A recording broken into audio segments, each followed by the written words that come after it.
Hello दोस्तों, ये है चैप्टर 14 का पार्ट 3 और इस वीडियो में हम बात करेंगे साइक्लोन्स की।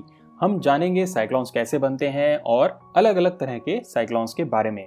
साइक्लोन्स दो तरह के मोस्टली होते हैं, ट्रॉपिकल साइक्लोन और टेम्परेट या फिर एक्स्ट्रा ट्रॉपिकल साइक्लोन्स। पहले बात करते हैं ट्रॉपिकल साइक्लोन्स की।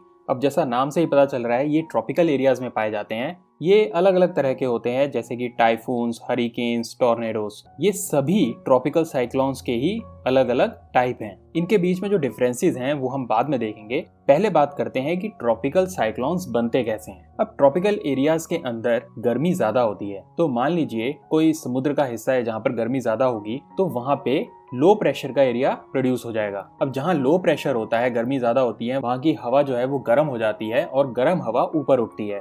जब ये हवा ऊपर उठती है तो आसपास की कंपैरेटिवली ठंडी और हाई प्रेशर के एरिया से आने वाली हवा इसकी तरफ बढ़ती है, इस हवा की जगह लेने के लिए। पर ये सीधी इसकी तरफ नहीं आती और ये बेंड हो जाती है कोरियोलिस इफेक्ट के कारण। नॉर्दर्न हेमिस्फीयर में ये अपने राइट को बेंड हो जाएगी और सदर्न हेमिस्फीयर में अपने लेफ्ट को बेंड हो जाएगी। जो साइक्लोन की डायरेक्शन होती है वो एंटी क्लॉकवाइज होती है नॉर्दर्न हेमिस्फीयर में और क्लॉकवाइज होती है सदर्न हेमिस्फीयर में। अब हमने ओशन करंट्स के चैप्टर में और विंड्स के चैप्टर में देखा था कि ओशन करंट्स तो क्लॉकवाइज डायरेक्शन में मूव करते हैं नॉर्दर्न हेमिस्फीयर में, और यहाँ पे साइक्लोन्स एंटी क्लॉकवाइज मूव कर रहे हैं नॉर्दर्न हेमिस्फीयर में। तो ये फर्क क्यों है? ये फर्क इसलिए है कि हवा जब कोरियोलिस इफेक्ट के कारण अपने राइट को बेंड हो जाएगी, उसके बाद भी ये जो लो प्रेशर का एरिया है बीच में, ये उसको अपनी तरफ खींचेगा। तो ये बेंड होने के बाद उसकी तरफ इस तरह से घूम जाएगी और घूमने के कारण ही ये जो साइक्लोन की जो शेप होती है ये बन जाएगी और हवा इस तरह से एंटी क्लॉकवाइज डायरेक्शन में नॉर्दर्न हेमिस्फीयर में चलेगी।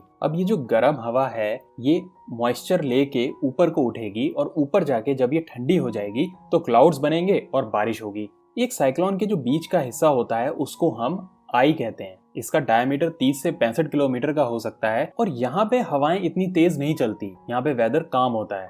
आई जहाँ पे खत्म होती है वहाँ पे विंड्स की स्पीड काफी तेज होती है और उसको हम आई वॉल कहते हैं। ट्रॉपिकल साइक्लोन्स जो हैं ये ईस्ट से वेस्ट डायरेक्शन में मूव करते हैं। अब देखते हैं अलग अलग तरह के ट्रॉपिकल साइक्लोन्स। पहले बात करते हैं टाइफून्स की। टाइफून्स जो है ये नॉर्मली 6 डिग्री से 20 डिग्री नॉर्थ और साउथ जो है इक्वेटर के वहां पाए जाते हैं और ये जुलाई से अक्टूबर तक फ्रीक्वेंट होते हैं। टेम्परेट साइक्लोन्स के मुकाबले ये छोटे होते हैं साइज में और इनका डायमीटर जो है वो 80 से 300 किलोमीटर के अराउंड होता है। जो विंड्स हैं वो बहुत तेज वेलोसिटी से चलती हैं, जिनकी स्पीड जो है 160 किलोमीटर पर आवर के अराउंड होना कॉमन है। जो आसमान है वहाँ बादल छाए रहते हैं और बारिश बहुत ज्यादा होती है, जिसके साथ बिजली कड़कना, लाइटनिंग होना भी कॉमन है। टाइफून्स जो हैं वो चाइना सी में पाए जाते हैं। अब बात करते हैं हरिकेन्स की। हरिकेन्स जो हैं वो वेस्ट इंडीज के आइलैंड्स में, कैरेबियन में पाए जाते हैं। जो विंड की स्पीड है वो 75 माइल्स पर आवर या फिर 120 किलोमीटर पर आवर से ज्यादा होती है। अब बात करते हैं टॉर्नेडोज की। टॉर्नेडोज जो होते हैं वो छोटे होते हैं लेकिन बहुत वायलेंट और बहुत तेज हवाएं चलती हैं इनके अंदर। हवा की स्पीड जो है वो 800 किलोमीटर पर आवर तक चली जाती है। टॉर्नेडो जो है वो एक डार्क कलर की फनल जैसे नजर आते हैं और इनका डायमीटर जो है वो आधे किलोमीटर से भी कम का ही होता है, लेकिन ये जिस भी जगह से गुजरते हैं वहाँ पे तबाही ले आते हैं क्योंकि इनकी जो विंड है उसकी स्पीड बहुत ज्यादा होती है। टॉर्नेडोज जो हैं वो यूएसए के अंदर पाए जाते हैं, ज्यादातर मिसिसिपी बेसिन में। इन्हें वर्ल विंड भी कहा जाता है। एक और ट्रॉपिकल साइक्लोन्स हैं जो विली विलीज के नाम से जाने जाते हैं नॉर्थ वेस्टर्न ऑस्ट्रेलिया में। अब बात करते हैं टेम्परेट या फिर एक्स्ट्रा ट्रॉपिकल साइक्लोन्स की। इनको डिप्रेशंस के नाम से भी जाना जाता है। इसमें भी प्रेशर जो है वो लोएस्ट होता है सेंटर में और इसकी डायरेक्शन भी एंटी क्लॉकवाइज होती है नॉर्दर्न हेमिस्फीयर में और क्लॉकवाइज होती है सदर्न हेमिस्फीयर पे, ट्रॉपिकल साइक्लोन्स की तरह ही। एक तरफ जहाँ ट्रॉपिकल साइक्लोन्स सी के ऊपर ही बनते हैं, टेम्परेट साइक्लोन्स सी और लैंड दोनों में बन सकते हैं। ट्रॉपिकल साइक्लोन्स के मुकाबले जो विंड की स्पीड होती है वो थोड़ी कम होती है, लेकिन इनका साइज ट्रॉपिकल साइक्लोन से बड़ा होता है और ये वेस्ट से ईस्ट डायरेक्शन में मूव करते हैं। और इनके बनने में वेदर फ्रंट्स का बहुत बड़ा योगदान होता है।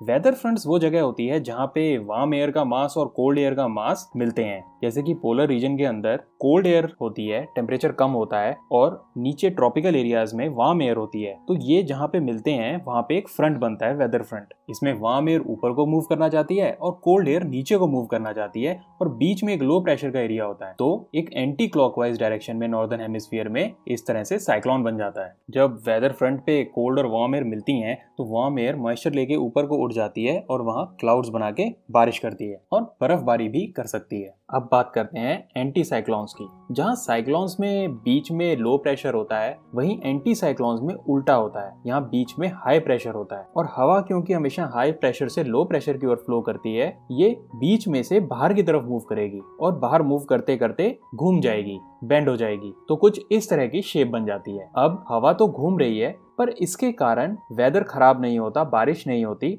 आसमान जो है वो साफ रहता है। सिर्फ हवाएं बाहर को ब्लो करती हैं बेंड करके। इनकी जो डायरेक्शन है हवा के घूमने की, वो क्लॉकवाइज होती है नॉर्दर्न हेमिस्फीयर में और एंटी क्लॉकवाइज होती है सदर्न हेमिस्फीयर में। तो ये साइक्लोन से बिल्कुल उल्टा चलते हैं इस मामले में भी। तो दोस्तों ये थे हमारे साइक्लोन्स। अगले पार्ट में हम ओवरव्यू लेंगे क्लाइमेटिक टाइप्स और नेचुरल वेजिटेशन का। अगर आपको ये वीडियो पसंद आया तो लाइक और शेयर जरूर करें और कमेंट्स में प्लीज जरूर बताएं। मिलते हैं अगले वीडियो में। धन्यवाद।